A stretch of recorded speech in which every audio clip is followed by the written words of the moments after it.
Vous connaissez ce fameux coup de barre de 15 heures, celui qui plombe complètement votre productivité? Cette sensation d'avancer au ralenti, de fonctionner à moitié, en attendant désespérément la fin de la journée? Pendant des mois, c'était ma réalité. J'étais tout le temps fatigué, et j'ai fini par croire que c'était normal. Alors, j'ai tenté une expérience un peu folle, faire une sieste, absolument chaque jour, pendant 30 jours. Et franchement, ce qui s'est passé a dépassé tout ce que j'imaginais.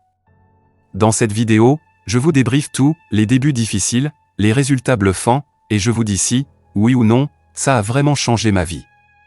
Ce que j'ai découvert sur mon énergie et ma concentration est juste spectaculaire. Avant de commencer ce défi, mes après-midi, c'était un vrai combat. À peine le déjeuner avalé, une chape de plomb me tombait dessus. Ma concentration partait en fumée et la moindre tâche devenait une montagne. Mon seul carburant, c'était le café. J'enchaînais les tasses pour tenir, ce qui me donnait une énergie en dents de scie avant le crash suivant. Je me sentais irritable, stressé, et j'avais le sentiment de n'être jamais vraiment reposé, même après une bonne nuit de sommeil. En fait, je subissais mes journées plus que je ne les vivais. On est nombreux à penser que c'est une fatalité, ce petit coup de mou.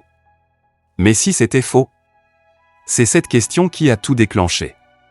Semaine 1, la lutte. Les premiers jours, je ne vais pas vous mentir, c'était compliqué. Essayer de caser une nouvelle habitude dans un quotidien déjà bien rempli, ce n'est jamais simple. Trouver 20 minutes de calme, oser se déconnecter du boulot et surtout, réussir à s'endormir en plein jour, ce n'était pas du tout naturel.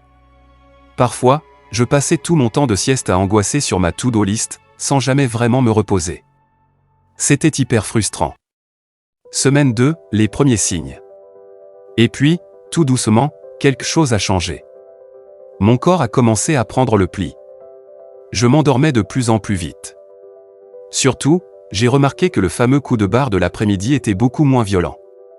Je me sentais plus vif, plus alerte, et de meilleure humeur. C'était la première fois que je sentais un vrai résultat, et ça, c'était super motivant. Semaine 4, la transformation. À la fin du mois, la sieste n'était plus une contrainte, mais un réflexe. C'était devenu mon bouton reset de la journée. Fini la fatigue qui écrase tout. Mes après-midi étaient devenus aussi productifs que mes matins. Je me sentais plus créatif, plus patient, et mon niveau d'énergie globale, sur une échelle de 1 à 10, était passé d'un petit 4 à un solide 9. Section 3, la révélation, 3 changements spectaculaires prouvés par la science. Et le plus fou, c'est que ce que je ressentais n'était pas juste une impression. La science le confirme. Premièrement, une productivité décuplée. Des études, dont une très sérieuse menée par la NASA sur ses pilotes, ont montré qu'une sieste d'environ 26 minutes pouvait améliorer les performances jusqu'à 34% et la vigilance de 54%. C'est exactement ça que j'ai vécu, une clarté d'esprit et une efficacité retrouvée pour attaquer le reste de la journée. Deuxièmement, un cerveau littéralement rajeuni. Alors là, accrochez-vous. Une immense étude de la UK Biobank a découvert qu'un lien existait entre la pratique régulière de la sieste et un volume cérébral total plus important. La différence observée équivaut à un ralentissement du vieillissement du cerveau estimé entre 2,6 et 6,5 ans. Autrement dit, faire la sieste, c'est prendre soin de son cerveau sur le long terme. Troisièmement, moins de stress et une meilleure santé. Et la sieste aide à faire baisser le niveau de certaines hormones liées au stress, comme la noradrénaline. Après une petite pause, on se sent plus calme, plus serein. Des études montrent même une baisse de la tension artérielle, ce qui est excellent pour la santé cardiovasculaire. Si l'aventure vous tente, voici mes 3 conseils pour une sieste parfaite. 1. Visez court, 15 à 20 minutes, c'est l'idéal. C'est ce qu'on appelle la power nap. C'est assez pour un vrai regain d'énergie sans tomber dans un sommeil trop profond, ce qui vous évitera d'être dans le gaz au réveil. Mettez une alarme et tenez-vous-y. 2. Le timing parfait, entre 13h et 15h. C'est le moment où notre horloge biologique nous pousse naturellement à ralentir. Une sieste plus tardive pourrait en revanche perturber votre nuit.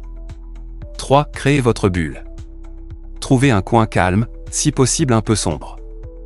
Et ne vous mettez pas la pression, même si vous ne dormez pas, le simple fait de s'allonger les yeux fermés dans le calme est déjà hyper réparateur. Au final, ces 30 jours ont été une vraie révélation. La sieste, ce n'est pas pour les paresseux, c'est un outil de performance surpuissant. Ça a transformé mes journées, mon efficacité au travail et mon bien-être général. c'est sans doute le meilleur investissement de 20 minutes que l'on puisse faire. Alors, si vous voulez voir d'autres défis comme celui-ci, pensez à vous abonner pour ne rien rater. Et vous, c'est quoi votre rapport à la sieste? Vous êtes adepte ou vous n'y arrivez pas? Racontez-moi tout dans les commentaires, j'ai hâte de vous lire.